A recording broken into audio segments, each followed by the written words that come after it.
Hello बच्चों and the most welcome to the second lecture.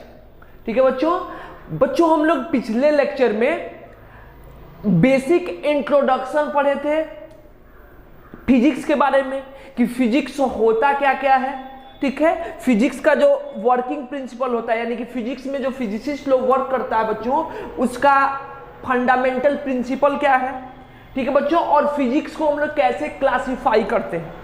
ठीक है बच्चों, अगला जो हमारा लेक्चर होगा, आज वाला लेक्चर होगा, उसमें हम लोग बच्चों बेसिकली किसके बारे में पढ़ेंगे।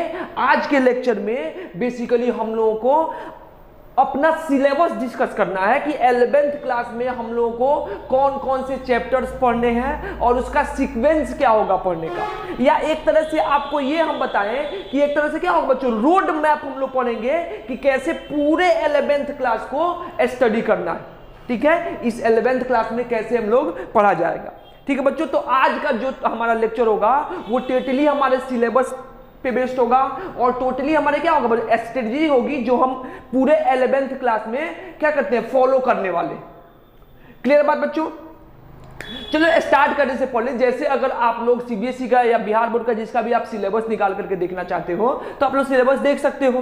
तो बच्चों सिलेबस में या फिर एनसीईआरटी के बुक में हम लोग को डायरेक्ट जो सबसे पहला चैप्टर है वो फिजिकल वर्ल्ड है, जो हम लोग कल थोड़ा सा डिस्कस किए थे।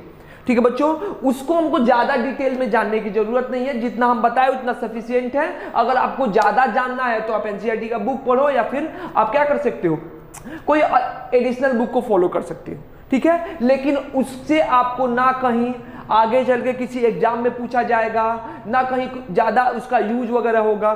ठीक है बच्चों, तो इसीलिए हम लोग उस चैप्टर को थोड़ा सा बेसिकली क्या बोलते हैं, इंटरेस्टिंग नहीं है, उससे कोई मतलब भी नहीं है, तो इसीलिए हम लोग उसको क्या कहते हैं, जितना हम लोग उसमें जानना था उतना बताए और उसके बाद फर्दर हम लोग आगे मूव किए। बच्चों अगर हम आपसे ये बोले कि फॉर एग्जाम्पल आप ये एज्यूम करो कि अगर हम आपको एक ऐसे जगह पे ले जा करके रख दें, ऐसे छोड़ दें, आपको ऐसे एलियन कंडीशन में ले जा करके रख दें, या कोई एलियन हमारे कंडीशन में आ जाए, ठीक है, या हमारे अर्थ पे आ जाए और हमको क्या करना हो, एक दूसरे से कम्युनिकेट करना हो, तो क्या हम एक दूसरे की बातों को समझ पाएंगे? बिल्कुल नहीं समझ पाएंगे। क्या हम एक दूसरे की बातों को अच्छे तरीके से अपने एक दूसरे के थॉट को एक दूसरे से एक्सचेंज कर पाएंगे? बिल्कुल नहीं कर पाएंगे। यानी कि अगर हम एक दूसरे को कम्युनिकेट करना है तो सबसे पहले क्या करना होगा बच्चों, सबसे पहले हम लोग को एक दूसरे के लैंग्वेज को समझना होगा कि वो एलियन जो है वो क्या बोल रहा है या हम क्या बोल रहे हैं उसको समझ में आना चाहिए, या वो क्या कहना चाहता है वो हमको समझ में आना चाहिए। तभी क्या हो सकता है बच्चों, हम एक दूसरे की बातों को समझ पाएंगे। वैसे ही क्या बच्चों, फिजिक्स के लिए अगर हमको फिजिक्स समझना है तो सबसे पहले क्या पढ़ना होगा बच्चों, फिजिक्स के लैंग्वेज को समझना होगा कि फिजिक्स का लैंग्वेज क्या होता है। ठीक है बच्चों, और सबसे पहले हम लोग क्या पढ़ेंगे, फिजिक्स का लैंग्वेज पढ़ेंगे। तो जो सबसे पहला हमारा चैप्टर होगा फिजिक्स में, या फिजिक्स स्टार्ट करने के पहले बच्चों जो सबसे पहला चीज पढ़ेंगे हम लोग फिजिक्स के लिए, वो बच्चों क्या होगा, वो हमारा होगा मैथमेटिकल टूल। वो क्या होगा, वो बच्चों हमारा होगा मैथमेटिकल टूल्स। और ये बहुत जरूरी है, मैथमेटिकल टूल्स जो है वो हमारे लिए बहुत जरूरी है। ठीक है, अगर आपको मैथमेटिकल टूल्स नहीं आता है तो सिर्फ आप फिजिक्स को क्या कर सकते हो बच्चों, रट सकते हो, समझ नहीं सकते हो, या फिर समझने में भी क्या होगा, रटने में भी क्या होगा, बहुत दिक्कत होगा।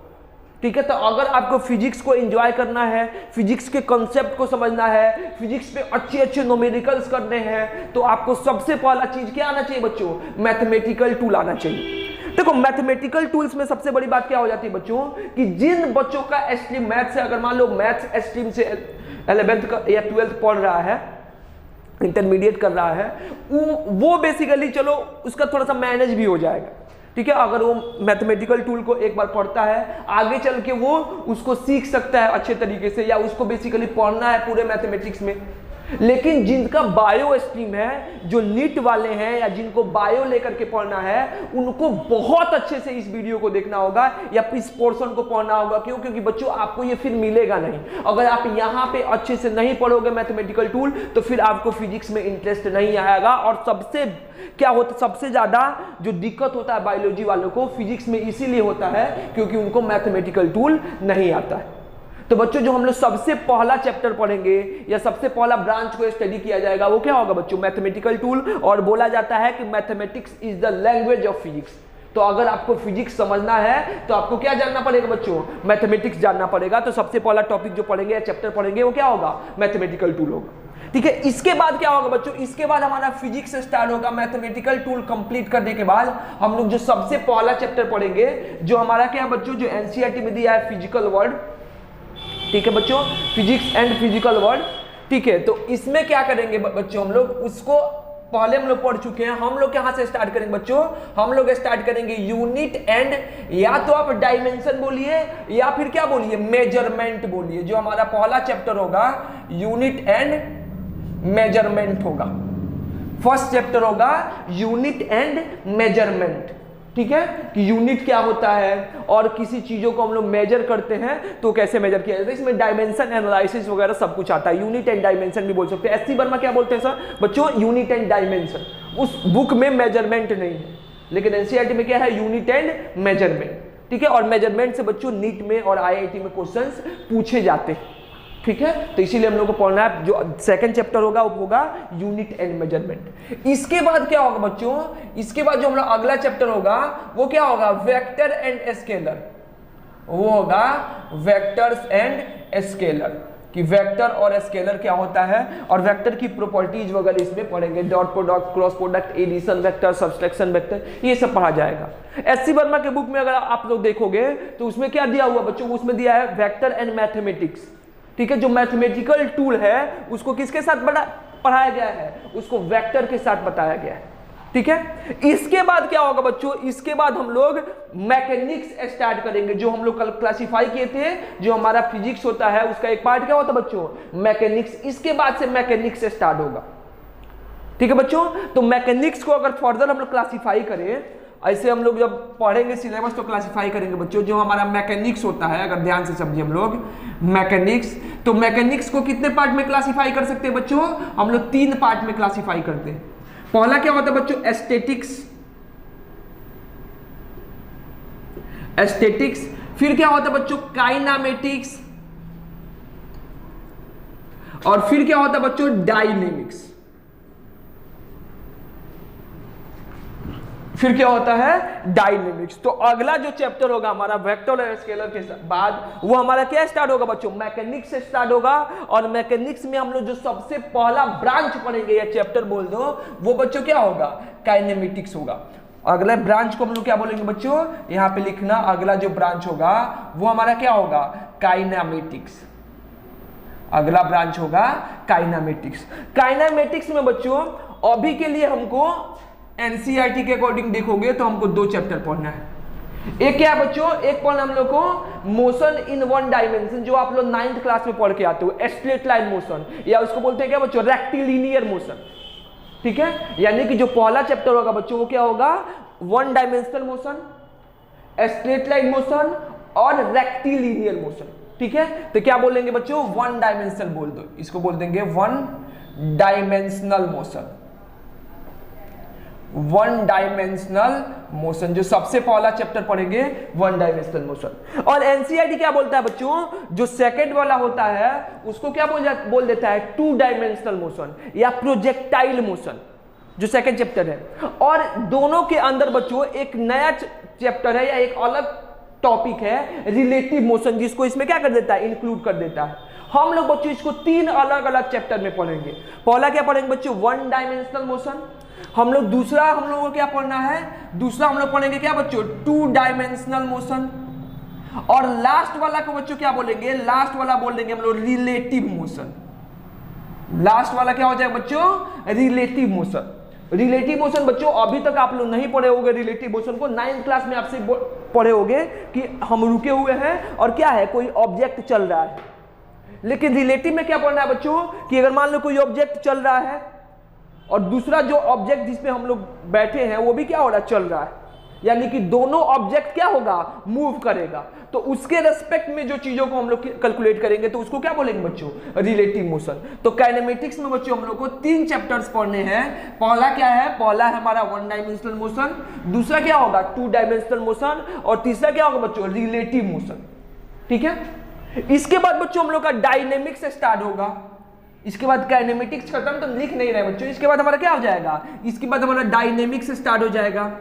इसके बाद अगर यहाँ पे लिखना चाहते हो तो यहाँ पे लिख लेना, इसके बाद डायनेमिक्स स्टार्ट होगा। डायनेमिक्स स्टार्ट होगा। तो डायनेमिक्स में सबसे पहला जो चैप्टर बच्चों हम लोग को पढ़ना है वो क्या पढ़ना है बच्चों, force and Newton's laws of motion. Force and बच्चों हम इसको क्या बोलते हैं, NLM। NLM का फुल फॉर्म क्या होगा, न्यूटन्स लॉ ऑफ मोशन। ठीक है, तो जो डायनेमिक्स का पहला चैप्टर होगा बच्चों उसमें हम लोग क्या पढ़ेंगे, फोर्स क्या होता है और न्यूटन्स लॉज ऑफ मोशन क्या है, कैसे हम लोग न्यूटन्स लॉज ऑफ मोशन को बेसिकली कौन कौन सा न्यूटन का लॉ ऑफ मोशन है और कैसे न्यूटन्स लॉ ऑफ मोशन को अप्लाई किया जाएगा। ठीक है बच्चों, तो ये हमारा क्या हो जाएगा, ये हो गया डायनेमिक्स का क्या बच्चों पहला चैप्टर। इसके बाद बच्चों हम लोग क्या पढ़ना है, इसके बाद जो हम लोग पढ़ेंगे वो हमारा क्या हो जाएगा, वो हमारा आएगा फ्रिक्शन। डायनेमिक्स का जो नेक्स्ट चैप्टर होगा वो क्या आएगा, फ्रिक्शन। फ्रिक्शन आप लोग बच्चों नहीं पढ़े होते हो या थोड़ा बहुत पढ़े होते हो 9th क्लास में। ठीक है, कि फ्रिक्शन क्या होता है बच्चों। अगर ऐसे देखें तो 9th क्लास के सिलेबस को ही क्या किया गया बच्चों, 11th में बहुत अच्छे से इलेबोरेट कर दिया गया। ठीक है, थोड़ा सा ज्यादा डीप पढ़ा गया। तो अगला जो चैप्टर पढ़ेंगे बच्चों वो क्या होगा, हमारा फ्रिक्शन होगा। इसके बाद क्या पढ़ेंगे बच्चों, इसके बाद हम लोग पढ़ेंगे सर्कुलर मोशन। इसके बाद जो अगला चैप्टर होगा वो होगा सर्कुलर मोशन। देखो बच्चों एनसीईआरटी के बुक में सर्कुलर मोशन को किसमें घुसा दिया है बच्चों, 2 डायमेंशनल मोशन में दे दिया है। मतलब एनसीईआरटी अलग से सर्कुलर मोशन को एक चैप्टर नहीं करके दिया है, लेकिन हम लोग एससी वर्मा के अकॉर्डिंग या किसी भी आप बेसिकली कोचिंग अच्छे कोचिंग का या किसी चीज का असाइनमेंट देखोगे तो उसमें सर्कुलर मोशन क्या होता है बच्चों, एक अलग चैप्टर है जिसको अलग तरीके से बताया जाता है और अलग अलग तरीके से क्वेश्चन करते हैं। ठीक है, इसके बाद जो हमारा अगला चैप्टर होगा बच्चों वो बहुत इंपॉर्टेंट चैप्टर होगा जिसको हम लोग क्या बोलेंगे, work energy power. Work energy and power जो अगला चैप्टर होगा हमारा वो क्या होगा बच्चों, वर्क एनर्जी पावर। आप लोग पढ़े हो कि वर्क क्या होता है, एनर्जी क्या होता है, पावर क्या होता है, इसको बहुत डिटेल में पढ़ना है। बहुत बड़ा चैप्टर है बच्चों और बहुत ही मजेदार चैप्टर है, बहुत मजा आएगा आप लोगों को पढ़ के। ठीक है, अगर आपको थोड़ा सा भी कॉन्सेप्ट क्लियर है, इधर मैथमेटिकल टूल्स वगैरह आता है तो इतना मजा आएगा चैप्टर करके, क्योंकि ये चैप्टर बच्चों पूरे के पूरे ये हमारा जितना इसके पहले चैप्टर पढ़ेंगे सबको क्या होगा, कंबाइंड करके क्वेश्चंस बनाएगा। ठीक है, ये सबका कंबाइंड कॉन्सेप्ट का इस पे क्वेश्चन बनेगा। तो अगला जो चैप्टर होगा वो क्या होगा हमारा, वर्क एनर्जी पावर। इसके बाद क्या है बच्चों, अगला जो है वो आप डायरेक्ट हम लोगों को क्या दे देता है, डायरेक्ट दे देता है रिजिड बॉडी डायनेमिक्स। अगला अगर हम देखें तो अगला किसी बुक में भी जाओ या फिर किसी असाइनमेंट में भी देखो तो अगला चैप्टर होता है रिजिड बॉडी डायनेमिक्स। लेकिन बच्चों हम लोग एससीबी के अकॉर्डिंग या हमारा जो असाइनमेंट बनेगा इसमें हम लोग 2 चैप्टर्स को पढ़ेंगे। एक क्या पढ़ेंगे बच्चों, centre of mass. Centre of mass जिसको हम लोग शॉर्ट फॉर्म में क्या बोलते हैं बच्चों, जिसको शॉर्ट फॉर्म में COM बोला जाता है। ठीक है, सेंटर ऑफ मास। और जो दूसरा चैप्टर होगा बच्चों उसको हम लोग क्या बोलेंगे, जो दूसरा चैप्टर होगा उसको बोलेंगे हम लोग रोटेशनल मोशन। Rotational motion. ठीक है बच्चों, ये फिजिक्स की जान है। अगर फिजिक्स का हम लोग अगर जान देखें जो सबसे टफेस्ट चैप्टर होगा वो क्या होगा बच्चों, रोटेशनल मोशन होगा। अगर हमेशा बताया जाता है कि अगर आप IIT नीट का पेपर देते हो तो इसका जो क्वेश्चन होता है वो सबसे लास्ट में अटेम्प्ट करना चाहिए। ठीक है, अब तो जो मेंस और नीट है उसमें बहुत आसान क्वेश्चन पूछता है रोटेशनल मोशन से, लेकिन एडवांस होकर में बहुत ही अच्छा क्वेश्चन पूछता है, बहुत तगड़ा क्वेश्चन पूछता है। तो बच्चों जो सबसे इसका मजेदार चैप्टर होगा वो क्या होगा, रोटेशनल मोशन। ठीक है, तो हमारा जो नेक्स्ट चैप्टर होगा वो क्या होगा, रोटेशनल मोशन। इसके बाद क्या बच्चों, इसके बाद जो हम लोग को अगला चैप्टर पढ़ना है वो हमारा क्या होगा, ग्रेविटेशन। अगला जो चैप्टर पढ़ेंगे अगला होगा ग्रेविटेशन, जो आप लोग 9th क्लास में पढ़े हो। ठीक है, जहां जी को इन्वेंट करेंगे हम लोग, जी क्या होता है, यूनिवर्सल लॉ ऑफ ग्रेविटेशन क्या होता है, ठीक है, केपलर्स लॉ क्या होता है, ब्लैक होल के कंसेप्ट को समझेंगे बच्चों यहाँ पे। ठीक है, ऑर्बिटल मोशन क्या होता है, जियो स्टेशनरी सैटेलाइट क्या होता है, ये सब बहुत ही यूनिवर्स की बहुत ही मजेदार चीजों को इसमें बेसिकली क्या करना हम लोगों को पढ़ना है। ठीक है, बहुत अच्छा बहुत तगड़ा तगड़ा कंसेप्ट है इसमें, अगर आप पढ़ोगे तो बहुत ही मजा आएगा। ठीक है, तो अगला जो चैप्टर होगा बच्चों वो हमारा क्या होगा, ग्रेविटेशन। इसके बाद बच्चों हम लोग क्या पढ़ते हैं, इसके बाद हम लोग पढ़ेंगे simple harmonic motion. Simple harmonic motion, इसको शॉर्ट फॉर्म में बच्चों हम लोग क्या बोलते हैं, SHM, सिंपल हार्मोनिक मोशन, या फिर इसको क्या बोला जाएगा बच्चों, SHM। तो अगला जो हमारा चैप्टर होगा वो क्या होगा, SHM होगा। ठीक है, इसके बाद क्या होगा बच्चों, इसके बाद हम लोग प्रॉपर्टीज ऑफ बल्क को पढ़ेंगे। ठीक है, जिसमें किसकी प्रॉपर्टी पढ़ेंगे बच्चों, properties of solids, properties of liquid, या प्रॉपर्टीज ऑफ क्या, फ्लूइड भी बोल सकते हो, जिसमें गैस भी आ जाएगा। तो इसके बाद क्या पढ़ना है बच्चों, प्रॉपर्टी पढ़ना है। ठीक है, तो प्रॉपर्टीज ऑफ सॉलिड पढ़ेंगे, फिर fluid mechanics, properties of liquid को हम लोग क्या बोलेंगे बच्चों, फ्लूइड मैकेनिक्स। तो बोल दे, तो अगला जो चैप्टर होगा बच्चों उसमें उसको हम लोग क्या पढ़ेंगे, उसमें क्या पढ़ेंगे हम लोग बच्चों, प्रॉपर्टीज ऑफ सॉलिड्स, सॉलिड की प्रॉपर्टी। ठीक है, इसमें यंग्स लॉ पढ़ेंगे, बल्क लॉ पढ़ेंगे, इसमें स्ट्रेस के बारे में पढ़ेंगे, स्ट्रेन के बारे में पढ़ेंगे। बच्चों है ये छोटा चैप्टर, क्या कि हम लोग को सिलेबस में छोटा पढ़ना है। ये बहुत ही कॉम्प्लिकेटेड सब्जेक्ट है बच्चों, या बहुत ही कॉम्प्लिकेटेड चैप्टर है। हम बेसिकली मैकेनिकल इंजीनियरिंग किए हुए हैं, और जो इसको आपको मैकेनिकल में बहुत ही डिटेल में पढ़ना होता है, पूरे 4 साल पढ़ना होता है। दो चीजों को इसमें सबसे ज्यादा डिटेल में ऐसे फिजिक्स ही पूरा पढ़ना है, पूरा मैकेनिक्स ही पढ़ना है, लेकिन आपको ज्यादा डिटेल में पढ़ना होता है ये मेजरमेंट, जिसमें एरर्स वगैरह आते हैं, और क्या रोटेशनल मोशन और प्रॉपर्टीज ऑफ सॉलिड। लेकिन हमारे सिलेबस में 12th को लेकर के जो प्रॉपर्टीज ऑफ सॉलिड है वो बहुत ही छोटा पढ़ना है, अब बहुत ही सिंपल टॉपिक है, बहुत आसान टॉपिक है। ठीक है बच्चों, इसके बाद हम लोग क्या पढ़ेंगे बच्चों, इसके बाद पढ़ेंगे प्रॉपर्टीज ऑफ फ्लूइड, या फिर यहां पे क्या बोलते हैं, इस चैप्टर को बोलते हैं हम लोग फ्लूइड मैकेनिक्स। इसको क्या बोलेंगे बच्चों, फ्लूइड मैकेनिक्स, कि फ्लूइड मैकेनिक्स पढ़ना है। फ्लूइड का फ्लो क्या होता है, स्टैटिक फ्लूइड क्या होता है, क्लियर बच्चों, कांटेक्ट एंगल क्या होता है, बहुत तगड़ा तगड़ा कंसेप्ट आप लोगों को बताए थे ना, ये सब हम लोग को फ्लूइड मैकेनिक्स में पढ़ना है। या फिर इसमें एक और चैप्टर है जिसमें थोड़ा सा अलग कर दिया गया है, जिसको क्या बोलते हैं बच्चों, सरफेस टेंशन। सरफेस टेंशन हमारा फ्लूइड मैकेनिक्स का ही पार्ट है, जो आपको पिछले लेक्चर में हम आपको बताए थे क्या, कि जो रेन ड्रॉप्स होते हैं उसका शेप जो है वो एस्फेरिकल क्यों होता है, किसकी वजह से, सरफेस टेंशन की वजह से। या फिर मरकरी को बच्चों ऐसे हम लोग छोड़ दे, मरकरी तुमने देखा है ना, जो थर्मामीटर मरकरी का भी अगर फूट उठ जाए, फोड़ मत देना लोग, अगर फूट उठ जाए, या फिर बहुत जगह तुम लोग देखा होगा मरकरी, उसको हाथ पे लेकर के देख सकते हो, या फिर किसी क्या किसी प्लेन सरफेस पे रख के देख सकते हो, उसका शेप क्या बन जाता है, एस्फेरिकल। क्यों बनता है स्फेरिकल, कौन बताएगा बच्चों हम लोग को, सरफेस टेंशन बताएगा। ठीक है, सरफेस टेंशन। या rise of height in capillary, तुम क्या करो कि मान लो एक ग्लास में एक स्ट्रॉ डाल दो, ग्लास में पानी रख के स्ट्रॉ डाल दो, देखेंगे क्या होगा, जो पानी है स्ट्रॉ के अंदर ऊपर चढ़ता है, किसकी वजह से बच्चों, उसको हम लोग कहां पे पढ़ेंगे, सरफेस टेंशन। आप लोग को पहले भी बता चुके हैं, फिजिक्स क्या है, हमारे आसपास की जितनी चीजें होती हैं जिसको हम अच्छे से विजुलाइज नहीं कर पाते हैं, जो हम डेली अपने डेली कॉमन लाइफ में देखते हैं, ठीक है, रोज के अपने जीवन में देखते हैं, हमेशा हमको दिखता है कि हाँ बहुत सारी चीजें दिखती हैं, हम उससे यूज टू हैं, लेकिन उसका रीजन क्या है ये हमको पता नहीं है, और वो अब हमको पढ़ना है, जो किस में पढ़ेंगे हम लोग, फिजिक्स में पढ़ेंगे।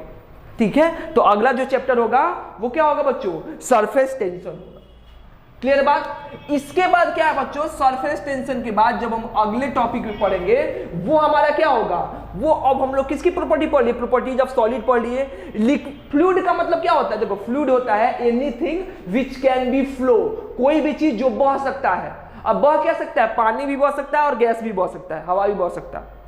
लेकिन बच्चों ये जो फ्लूइड हम लोग पढ़ते हैं, फ्लूइड मैकेनिक्स और सरफेस टेंशन, सिर्फ आइडियल फ्लूइड होता है। आइडियल फ्लूइड जिसको कंप्रेस नहीं किया जा सकता हो, लेकिन एयर को तो कंप्रेस कर सकते हैं इजीली, तो इसीलिए फ्लूइड हमारा आइडियल है, तो इसमें गैस की प्रॉपर्टी वगैरह नहीं पढ़ते।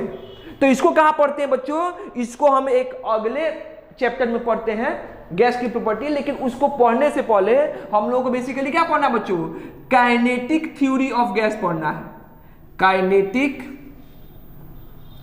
Theory of gas. इसको शॉर्ट फॉर्म में बोला जाता है बच्चों KTG, kinetic theory of gas. यानी कि बच्चों जो हम लोग गैस पढ़ेंगे वो भी गैस जो होगा वो ऐसा वैसा गैस नहीं होगा। कैसा गैस होगा बच्चों, वो भी हमारा आइडियल गैस होगा। आइडियल गैस होने का मतलब क्या होता है बच्चों, कि उस गैस की कुछ प्रॉपर्टी होगी या उस गैस में कुछ एजम्पशंस होंगे, ठीक है। उस एजम्पशन को किसमें बताया गया, उस एजम्पशन को एक थ्योरी का नाम बताया गया जिसको क्या बोलते हैं बच्चों, काइनेटिक थ्योरी ऑफ गैस, ठीक है बच्चों। यानी कि इसको डिटेल में पढ़ा जाएगा। तो अभी हम लोग को गैस स्टडी करने से पहले क्या पढ़ना होगा, उसका थ्योरी जानना होगा, जिसको हम लोग क्या जानेंगे, KTG, kinetic theory of gas समझेंगे। क्लियर है बात, ये हमारा क्या हो गया, KTG हो गया। इसके बाद क्या करना है बच्चों, इसके बाद जो हमारा अगला चैप्टर होगा वो क्या होगा, वो स्टार्ट होगा क्या, थर्मोडायनेमिक्स। अगला जो होगा वो क्या होगा, थर्मोडायनेमिक्स, थर्मोडायनेमिक्स, ठीक है। सबसे पहले हम लोग थर्मोडायनेमिक्स के बारे में पढ़ेंगे। थर्मोडायनेमिक्स देखो 2-3 चैप्टर है, कैलोरीमेट्री है, लॉज ऑफ थर्मोडायनेमिक्स है, हीट एंड टेम्परेचर है, स्पेसिफिक बेसिकली क्या है, स्पेसिफिक कैपेसिटी, मोलर कैपेसिटी, ऐसे करके अगर SC वर्मा का बुक देखेंगे तो उसमें 4-5 चैप्टर दिया हुआ है। लेकिन हम लोग थर्मोडायनेमिक्स को एक ब्रांच समझ के चलेंगे, जिसमें हम लोगों को क्या क्या पढ़ लेना है, जिसमें हम लोग लॉज पढ़ेंगे, लॉज ऑफ थर्मोडायनेमिक्स, ये अलग चैप्टर। उसके बाद क्या पढ़ेंगे बच्चों, कैलोरीमेट्री, कि कैलोरीमेट्री क्या होता है, ठीक है बच्चों। और उसके बाद क्या, हीट कैपेसिटी, हीट कैपेसिटी, ये सब पढ़ा जाएगा। हीट टेम्परेचर वगैरह इसी में पढ़ लेना है, ठीक है। ये हो गया हमारा क्या, थर्मोडायनेमिक्स में 3 चैप्टर, और हमारा KTG एक अलग से। इसके बाद क्या होगा बच्चों, थर्मोडायनेमिक्स में ही एक और चैप्टर पढ़ना है, क्या, हीट ट्रांसफर। अगला क्या होगा बच्चों chapter, heat transfer. Heat transfer, heat transfer मतलब क्या, कि एक बॉडी से, जैसे हम लोग देखते हैं कि नहीं बच्चों, कि क्या होता है, कभी कभी हम, अगर तुम जैसे भी एक मेटल का रॉड ले लो, उसका एक पार्ट को क्या करो, तुम गर्म करो, इसके एक सिरे को गर्म करते हैं तो हमारा क्या होता है, ये धीरे धीरे धीरे धीरे क्या होता है, पूरा का पूरा रॉड क्या हो जाता है, गर्म हो जाता है। यानी कि दूसरा सिरा भी क्या हो जाता है, गर्म हो जाता है, दूसरा एंड भी गर्म हो जाता है, ठीक है। यानी कि हीट जो है एक पॉइंट से कहां पे ट्रांसफर हुआ है, दूसरे पॉइंट पे ट्रांसफर हुआ है। या फिर आप जो ब्लोअर वगैरह होता है हमारे घरों में, जो ठंडी के टाइम में यूज करते हैं, उसमें क्या होता है बच्चों, उसमें देखो कि ब्लोअर चला देते हैं तो गर्म हवा फेंकता है, तो उससे क्या होता है कि एक जगह जो ठंडा जगह है वहां पे गर्म हवा फेंक करके उसको भी क्या कर देता है, गर्म करता है, यानी पूरे रूम को गर्म करता है, ठीक है। या फिर क्या करो बच्चों, जैसे कि चाय है, गर्म चाय है, उसको रख दो तो धीरे धीरे क्या हो जाता है, ठंडा हो जाता है। या फिर आइस है बच्चों, उसको रख दो तो धीरे धीरे क्या हो जाता है, मेल्ट कर जाता है। तो ये सब क्या बच्चों, वहां से बेसिकली हीट का क्या होता है, ट्रांसफर होता है। Heat is the form of energy, हम लोग पढ़ेंगे, या basically heat is the way of transfer of energy. Heat क्या है बच्चों, एनर्जी ट्रांसफर करने का क्या है, एक तरीका है, ठीक है। तो हम लोग वही पढ़ना है कि हीट ट्रांसफर का मोड क्या है, कितने तरीके से बच्चों हम लोग हीट को ट्रांसफर कर सकते हैं, ठीक है। तो ऐसे इस मोड, 3 ही मोड हम लोग को पढ़ना है, या 3 मोड होता है बेसिक। कौन कौन सा बच्चों, कंडक्शन, कन्वेक्शन और रेडिएशन, जिसको हम लोग डिटेल में पढ़ा जाएगा, ठीक है। इसके बाद ब्लैक बॉडी का रेडिएशन पढ़ा जाएगा, उसके बाद न्यूटन्स लॉज ऑफ कूलिंग पढ़ा जाएगा, बहुत सारा चीज है इसमें हीट ट्रांसफर में पढ़ने के लिए, ठीक है। इसके बाद क्या होगा बच्चों, इसके बाद हमारा जो अगला चैप्टर होगा वो क्या होगा, वेव। जो अगला चैप्टर पढ़ेंगे बच्चों वो क्या पढ़ेंगे, वेव, कि वेव क्या होता है, ठीक है बच्चों। तो वेव भी क्या होता है, एक एनर्जी का फॉर्म होता है। लेकिन वेव में बच्चों हम लोग को 2 टाइप का वेव पढ़ना है, या 2 चैप्टर में अलग अलग करके पढ़ना है। पहला क्या पढ़ना है बच्चों, मैकेनिकल वेव। पहला क्या है, मैकेनिकल वेव, मैकेनिकल वेव। और इसको एक और नाम से बोला है वेव ऑन स्ट्रिंग। हम लोग क्या मैकेनिकल वेव में क्या पढ़ना है बच्चों, वेव ऑन स्ट्रिंग। इसका मतलब समझते हो, आप लोग देखे हो कॉमन, बेसिकली आप क्या कर दो, एक रस्सी लो, रस्सी का एक एंड एक रॉड से बांध दो और दूसरे एंड को टाइट करके रखो। अब फिर उसमें क्या करो बच्चों, थोड़ा सा ऐसे थोड़ा सा उसको खींच के डिस्प्लेस करो या थोड़ा सा यहां से जर्क दो, थोड़ा सा पल्स दो, क्या होगा, हम देखते हैं कि उसमें क्या हो जाता है, वो आगे पीछे ऊपर नीचे मूव करता है, उसमें एक वेव का फॉर्म आ जाता है, यानी कि एक पल्स ट्रेवल करने लगता है।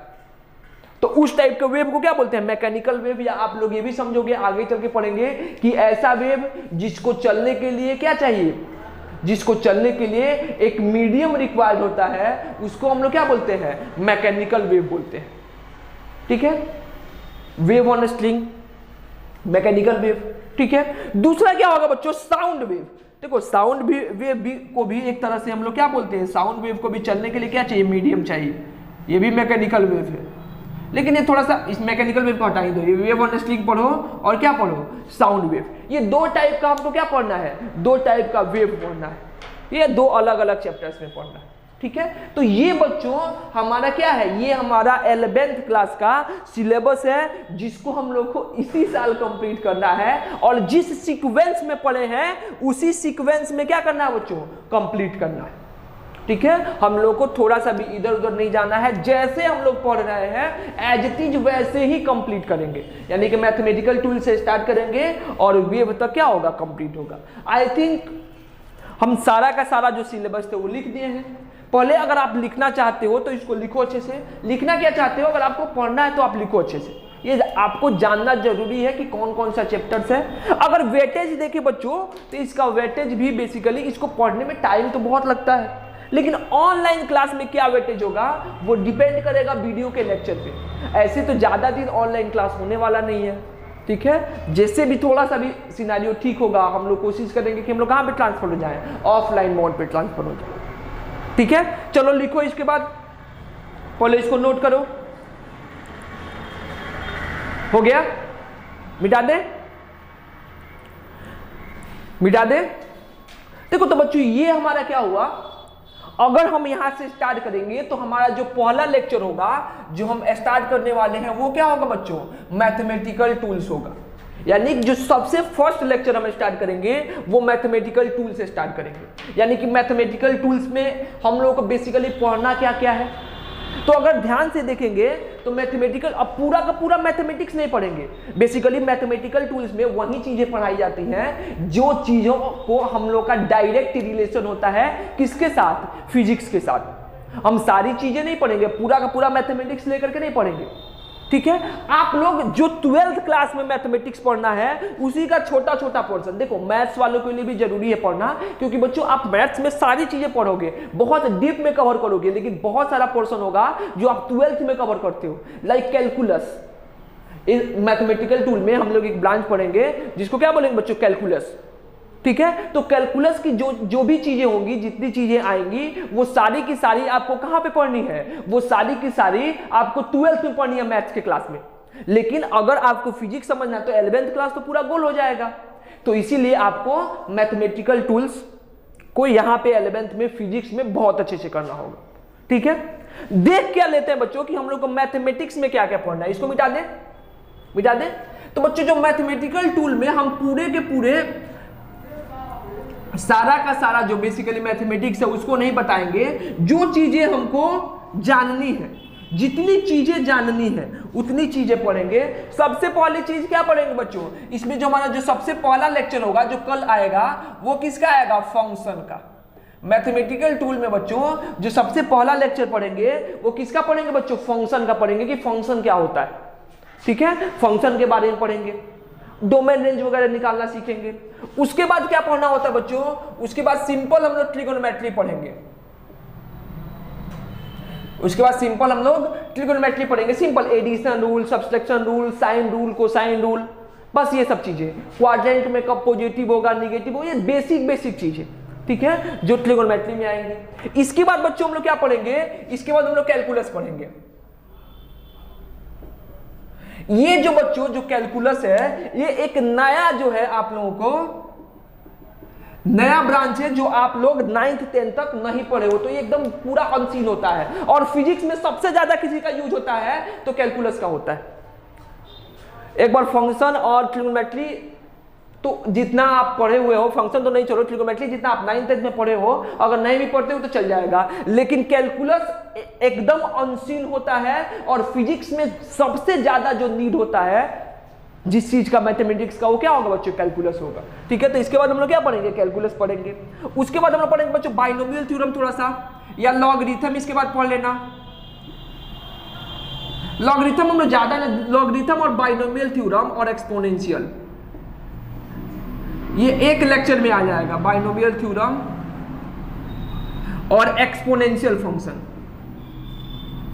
एक्सपोनेंशियल, ये जो तीनों है बच्चों, वो हम लोग बहुत डिटेल में नहीं पढ़ के, सिर्फ बेसिक बेसिक चीजें, ज्यादा यूज नहीं होता है फिजिक्स में, तो बस थोड़ी सी जितनी जरूरत है उतना हम लोग पूरा का पूरा एक लेक्चर में पढ़ लेंगे। इसमें टाइम लगेगा, कैलकुलस पढ़ने में थोड़ा टाइम लगेगा, कैलकुलस में 4-5-6 लेक्चर लग जाएगा, हो सकता है ज्यादा भी लग जाए। ट्रिग्नोमेट्री फंक्शन, ये हमारा क्या होगा? पूरा का पूरा मैथमेटिकल टूल का सिलेबस है।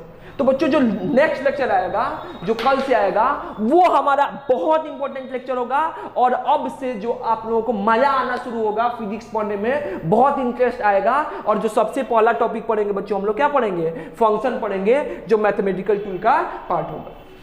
ठीक है, तो आज के लिए हम लोग इतना रहने देते हैं।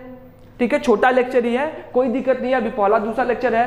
अब जो हम देखो, यहां तक आप नहीं भी जानते, जो पहला लेक्चर दूसरा लेक्चर, वो उतना आपको डायरेक्ट कनेक्शन नहीं है बोर्ड से, या फिर 11th में आप IIT और नीट से देख लो तो, लेकिन अब जो हम लोग पढ़ेंगे वो सब क्या है? सारा का सारा इंपॉर्टेंट है। ठीक है, तो इसको पढ़ो, जितना ज्यादा से ज्यादा वीडियो को शेयर कर सकते हो शेयर करो। ठीक है, हम लोग नेक्स्ट लेक्चर में मिलते हैं एक नए लेक्चर के साथ, मैथमेटिकल टूल में फंक्शन के साथ। तब तक आप लोग पढ़ाई करते रहें, अच्छे से रहें। All the